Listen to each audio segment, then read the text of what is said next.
Olá pessoal, tudo bem? Vim aqui dar a última matéria do ano aí, do 7º ano para vocês, fazer uma explicaçãozinha para vocês conseguirem fazer as atividades, para a gente corrigir na nossa próxima aula. Então, eu quero que vocês estudem aqui o vocabulário da página 78, é sobre os lugares na cidade, tá bom? Então tá indicando aqui na imagem os números e aqui embaixo tem a legenda, o que significa cada um desses números. Então esse conteúdo vai ser muito tranquilo para vocês, porque muitos vocês já sabem ou muitos são parecidos com a língua portuguesa, então vai ser bem tranquilo essa parte. Aí, na página 79, esse exercício aqui eu nem cobri, porque eu acho que eu não vou pedir para vocês. Se eu pedir, vai ser só mesmo para praticar aí as palavras do vocabulário, mas o nosso foco está na página 79, aqui no meio da página. Deve estar muito pequenininho para vocês conseguirem ler comigo, mas aí vocês vão ler no livro de vocês, tá bom? Página 79 e a gente vai ver esse conteúdo there is e there are. Vou ler aqui o livro, depois eu faço uma explicação. Bom, there is e there are indicam a existência de algo ou alguém de maneira geral. Então, a gente pode grifar aqui existência. There is, there are indica existência. There is é usado com substantivos no singular. There are é usado com substantivos no plural. Então, é aquilo que eu sempre falo para vocês, a mesma coisa que a gente estudou no verbo to be. Is para singular, lembra que o is tem o S de singular e o are tem o R no meio de plural. Então, quando for there is, vou usar para singular, quando for um objeto, uma pessoa, um animal. There are, quando for mais de um, tá? Aí tem os exemplos, olha só.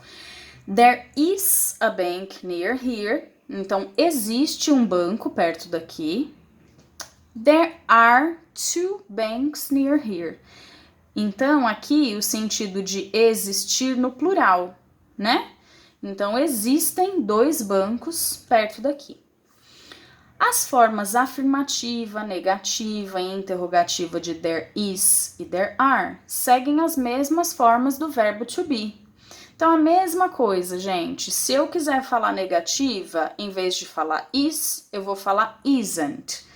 No plural, em vez de falar are, vou falar aren't. E quando for pergunta, o is e o are vem no começo da frase. Então, olha só os exemplos. Pergunta: Is there a park near here? Yes, there is. Ou, dando uma resposta completa, yes, there is a park near here. Se eu for dar uma resposta negativa, no, there isn't. Ou então, no, there is not a park near here. Olha só no plural a pergunta. Are there any discos in the city? Yes, there are two. No, there aren't any. Não precisa ficar lembrando o que vem depois. O que eu quero que vocês lembrem? There is, para singular. Então, vamos escrever lá. Então, o que eu quero que vocês lembrem? Singular. Então, a gente vai usar there is em frases afirmativas. There isn't em frases negativas. Is there em frases interrogativas ou em perguntas. Certo? Então, singular é isso. Vamos trocar de cor aqui pra gente escrever o plural.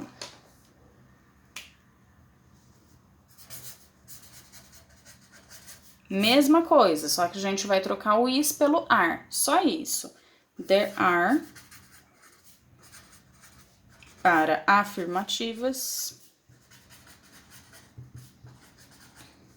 There isn't. There aren't Para negativas, are there. Para interrogativas ou perguntas. O que significa there is ou there are? Existir, tá bom, pessoal? Existir. Vamos colocar um exemplo de cada? Então, no singular. Dou sempre o mesmo exemplo, tá? Então, vamos lá. Singular, de novo. Então, vai ficar there is a dog in front of the school. Então, eu estou falando que tem um cachorro em frente à escola. Então, um cachorro, singular. Tá?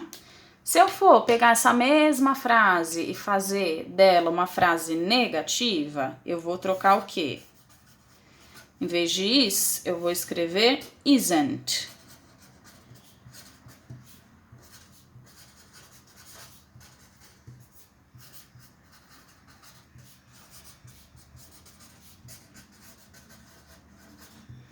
Ok? Então, eu estou falando que não tem um cachorro em frente à escola. Se eu for fazer disso uma pergunta, o que eu vou fazer? A mesma coisa que a afirmativa, só que o is vem aqui para o começo da frase, olha só. Então, vai ficar: Is there a dog in front of the school? Certo? Então, olha, o is veio aqui para o começo da frase e eu continuo falando de um cachorro, one dog, ok? Vamos fazer um exemplo da frase no plural. Vou usar a mesma frase aqui do cachorro, só vou trocar para vocês verem. Então, aqui, vou colocar aqui do lado, hein, gente, ó. O que tiver com esta cor, vocês sabem que é plural. Aliás, vamos fazer outra folha, vai, fica melhor. Então, vamos para o plural. Então, vamos lá, o exemplo do cachorro. There are...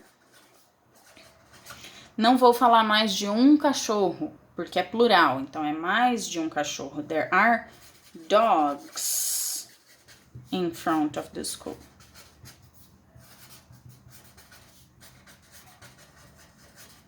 Certo? Então, aqui eu usei are. E olha só, dogs, tem mais de um cachorro. Se eu for fazer a mesma frase na forma negativa, como é que vai ficar? There aren't dogs in front of the school. Então, eu peguei este mesmo are que estava aqui e passei para a forma negativa, aren't, ou então are not. E aqui continuo tendo mais de um cachorro, dogs. Se eu for transformar essa frase em uma pergunta, o que eu vou fazer? Aqui na afirmativa, a mesma coisa que aconteceu lá no singular. Passo esse are para cá, para o comecinho da frase, é ele que vai iniciar a frase. Então, vai ficar, are there dogs in front of the school? Ponto de interrogação. Então, comecei com are, continuo tendo mais de um cachorro, e aqui eu fiz uma pergunta. Como que eu vou responder essa pergunta? Se for afirmação, se eu falar que sim, a pessoa me perguntou, tem cachorros em frente à escola? Yes, there are. Sim, aqui eu tô falando que tem. Se eu for falar que não tem, no, there aren't. Então, o que eu tenho que ver na hora de dar essa resposta? Olha só, como essa pergunta começou? Com is ou com are? Então, é o que eu vou colocar aqui. Yes, there are No, there aren't. Com o is no singular, a mesma coisa. Então, isso aqui esquece, gente, que a gente fez em outra folha. Então, se eu tenho que ver aqui como esta frase começou e vou dar a resposta de acordo com ela. Então, is there a dog in front of the school? Tem um cachorro em frente à escola? Yes, there is. Olha só, o is começou a pergunta, o is está aqui na resposta da frase, uma resposta afirmativa, e a negativa, no, there isn't. Mesma coisa, começou com is, respondi com is. Tá bom, pessoal? Vou deixar lá registrado na nossa plataforma as atividades que vocês têm que fazer. Qualquer problema, vão me mandando recadinhos ali pelo Google Sala, tá bom? E a gente se vê na nossa próxima aula, então. Um beijão, até mais, pessoal!